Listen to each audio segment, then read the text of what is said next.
सतगुरुदेव की जय। बंदी छोड़ कबीर साहिब जी की जय। बंदी छोड़ गरीबदास जी महाराज जी की जय। स्वामी राम देवानंद जी दादा गुरु महाराज जी की जय। बंदी छोड़ सतगुरु संत रामपाल जी महाराज जी की जय। समाज के सभी जगत एवं भगत को मेरा प्रणाम। सत साहिब। मैं प्रेमा दासी, तहसील कुंभलगढ़, जिला राजसमंद, राज्य राजस्थान से संत रामपाल जी महाराज जी ने 1993-94 में घर त्याग दिया था। उसके बाद परमात्मा की भक्ति करते थे, सत्संग करते थे, परमात्मा के ज्ञान का प्रचार प्रसार करते थे। और संत रामपाल जी महाराज जी ने सत्संग में भी बताया था कि मेरे 4 संतान थे, वो मेरा कितना ख्याल रखते, वो उनका स्वभाव कैसा था मुझे खूब पता है, कितनी वो मेरी सेवा करते। और अब लाखों शिष्य मेरे बेटा बेटी हो गए हैं। एक को जल लाने के लिए पुकारो तो 10 खड़े हो जाते हैं अपने गुरु जी की खातिरदारी के लिए। संत रामपाल जी महाराज जी ने 2004-2005 से लगातार आज 2022 तक, जब ये पुस्तक लिखी गई थी 2022 में, तब ऐसा क्या हो गया जो गुरुजी अपने हजारों पुत्र पुत्रियों से मोह मोड़ अपने जगत वाले परिवार के चंद लोग जो आर्य समाजियों का समर्थन में अंदर ही अंदर बीज रोप रहे थे, उन्हें अपना रक्षक सेवक एवं प्रबंधक बना स्वयं को एक मूर्ति की तरह स्थापित कर जेल नामक मंदिर में बैठ इन चंद लोगों यानी परिवार एवं रिश्तेदार वालों को उस मंदिर के मूर्ति की सेवा, पूजा पाठ एवं ज्योति दान आदि को ग्रहण करने हेतु मंदिर का पांडा बना भक्तों के भक्ति के साथ साथ उनके पसीने एवं सत्य की कमाई को नाश कराने हेतु स्वीकृति दे दी है। इस पर आपने कभी विचार किया?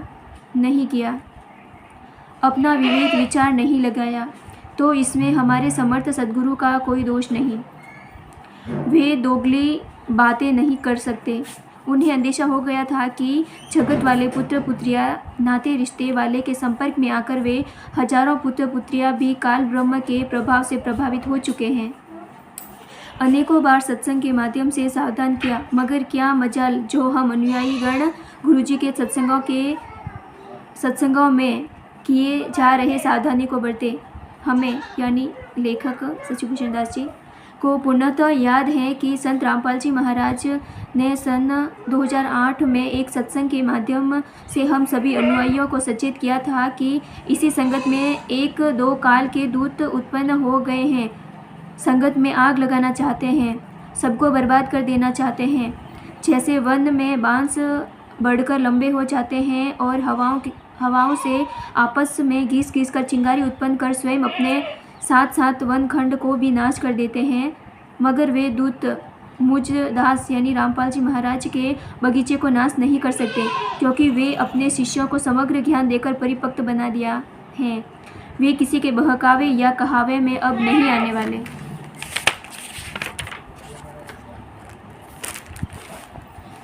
संत रामपाल जी महाराज जी ने सत्संग के माध्यम से बताया था कि संगत में 2 काल के दूत उत्पन्न हो गए हैं, तो सभी शिष्यों को भक्तों को सावधान रहने के लिए कहा था, लेकिन किसी ने उन पर ध्यान ही नहीं दिया। संगत में 2 काल के दूतों का उत्पन्न होना विशेष विचार।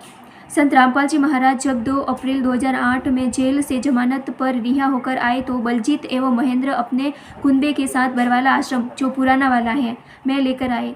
समर्थ सद्गुरु ने यह सोचकर कि बच्चे हैं, आगे सुधर जाएंगे, कभी कभी शब्दों के प्रभाव से, परमात्मा की दया से इनका आचरण परमात्मा के विधानों के प्रति सुधर जाए, इस सोच के साथ पुराना एवं छोटा आश्रम जो बरवाला में स्थित था, सन 2008 में आकर सत्संग करने लगे।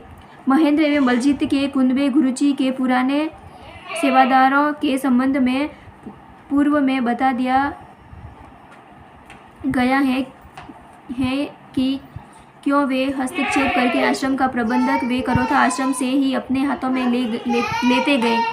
इन लोगों में आगे की और महत्वाकांक्षा बढ़ती गई और गुरुजी के ज्ञानों के विपरीत अपनी महत्वाकांक्षा से कार्य करने प्रारंभ कर दिए। उनके इस महत्वाकांक्षा का शिकार संगत के लोग होते गए। इसे देख सद्गुरु देव जी ने 2008 में अपने प्रवचन में यानी सत्संग में सुनाया कि इस संगत में एक दो काल के दूत उत्पन्न हो गए हैं। ये संगत को बर्बाद कर देने पर उतारू हैं, मगर ये कुछ बिगाड़ नहीं पाएंगे। संगत को गुरु जी के निर्देश यानी उपदेश दिए हैं।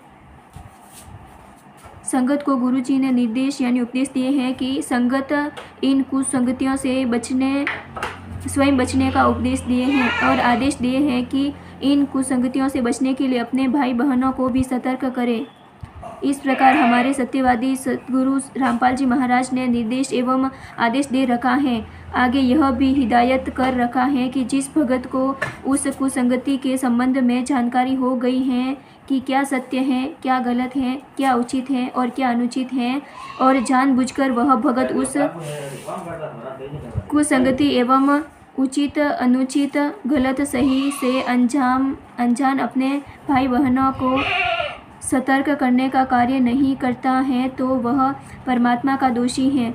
परमात्मा की एक वाणी है जो हर रोज नित्य नियम में उच्चारित की जाती है कि जानबूझ साची तजे करे झूठ से ने, ताकि संगत है प्रभु स्वप्न में भी न दे।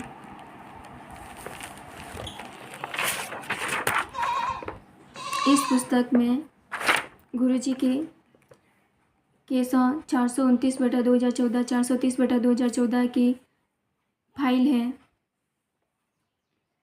और राष्ट्र समाज सेवा समिति वाले